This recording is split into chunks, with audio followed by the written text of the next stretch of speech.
ఎన్టీఆర్ జిల్లా Nandigama assembly segment ఎన్నికల ప్రచారంలో వైఎస్ఆర్సీపీ అభ్యర్థి మొండితోక జగన్మోహన్ రావు దూసుకుపోతున్నారు. నందిగామ పట్టణంలో ఆయన ఎన్నికల ప్రచారం నిర్వహించారు. గడప గడపకి తిరుగుతూ ప్రజలను ఫ్యాన్ గుర్తుకి ఓటు వేసి మరొకసారి తనను గెలిపించమని అభ్యర్థించారు.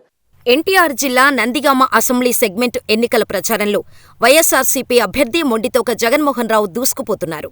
నందిగామ పట్టణంలో ఆయన ఎన్నికల ప్రచారం నిర్వహించారు. గడప గడపకు తిరుగుతూ ప్రజలను ఫ్యాన్ గుర్తుకు ఓటు వేసి మరొకసారి తనను గెలిపించమని అభ్యర్థించారు. ప్రజల నుంచి మంచి స్పందన వస్తోందని ఆయన సంతృప్తి వ్యక్తం చేశారు. రెండోసారి తమను అధికారంలోకి తీసుకురావాలని ప్రజలను కోరారు. జగన్మోహన్ రెడ్డి చేసిన సంక్షేమ పథకాలు, అభివృద్ధి ప్రజలందరూ బాగున్నాయి అంటున్నారని మొండితోక జగన్మోహన్ రావు చెప్పారు.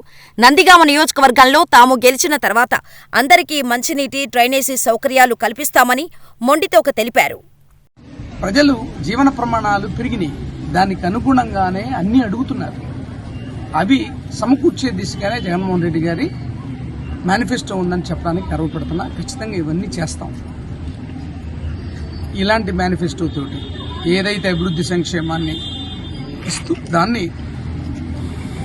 స్థిరీకరిస్తూ స్థిరపరుస్తూ మళ్ళా ముందుకు తీసుకువెళ్తూ ప్రజల ఆకాంక్షలు ఏవైతే ఉన్నాయో వాటికి అనుగుణంగా మలుగు సదుపాయాలు కావచ్చు, మిగతా వాటి మీద జగన్మోహన్ రెడ్డి గారు దృష్టి పెట్టారు.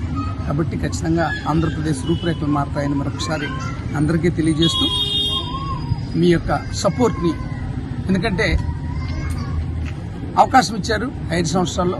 అవకాశాన్ని ఏ విధంగా చేశామో, ఏ విధంగా మేము పరిపాలన జగన్మోహన్ రెడ్డి గారు ఇచ్చారు, మేము ఎలా చేశామో మీరంతా చూశారు. కాబట్టి ఈ మీరు ఇచ్చిన అవకాశాన్ని సద్వినియోగపరిచామనే మేము పూర్తిగా భావిస్తున్నాం, నమ్ముతున్నాం. అలాగే ప్రజల స్పందన కూడా ఉంది. కాబట్టి ఖచ్చితంగా మళ్ళా సపోర్ట్